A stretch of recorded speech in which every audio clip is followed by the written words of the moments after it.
अरावली की ढलानों पर बसा भानगढ़, टूटी दुकानों की कतार, झुकी मेहराबें और मंदिर की सीढ़ियां जिन पर धूल ऐसे जमी है जैसे समय खुद रुक गया हो। कहते हैं सूर्यास्त के बाद यहां कदम रखना ठीक नहीं। वजह कोई एक नहीं, कई परछाइयां, कई आवाजें और एक शहर की याद जो मिट्टी में मिलकर भी बोलती रहती है। देखिए सब सुनिए, कम यहां रात को जगह ज्यादा सुनाई देती है। लोक गाथाएं दो रास्तों से आती हैं। पहला, तपस्वी बालूनाथ का श्राप। कहा जाता है किले की छाया कभी उनके ध्यान स्थल पर नहीं पड़नी चाहिए थी।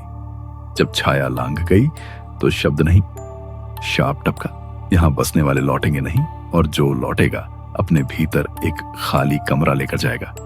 दूसरा, राजकुमारी रत्नावती और एक तांत्रिक का अधूरा प्रेम।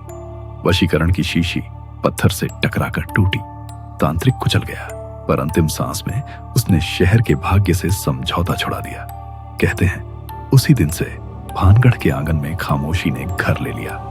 युवा की रिकॉर्डिंग जैसी आवाज, दीवार पर ये धूमिल हथेलियां अभी थी क्या? पवन, टॉर्च स्थिर रखो। ये निशान धुएं से बने लगते हैं। भानगढ़ में सबसे अजीब बात यह नहीं कि रात को आवाजें आती हैं, अजीब ये है कि वे आवाजें किसी एक कमरे से नहीं, पूरे शहर से आती हैं। जैसे हर टूटे मकान की अपनी जीभ हो। और छतें, लोग कहते हैं यहां छत टिकती नहीं, जब भी बनाओ गिर जाती है।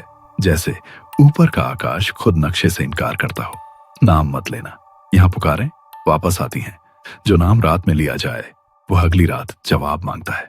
कहते हैं कुछ पर्यटक दिन में हंसते हुए आते हैं, सेल्फी, रील्स, ड्रोन शॉट्स, पर शाम ढलते ढलते उनकी हंसी में एक धीमा विराम आ जाता है, जैसे किसी ने कंधे पर उंगली रखकर कहा हो, बस।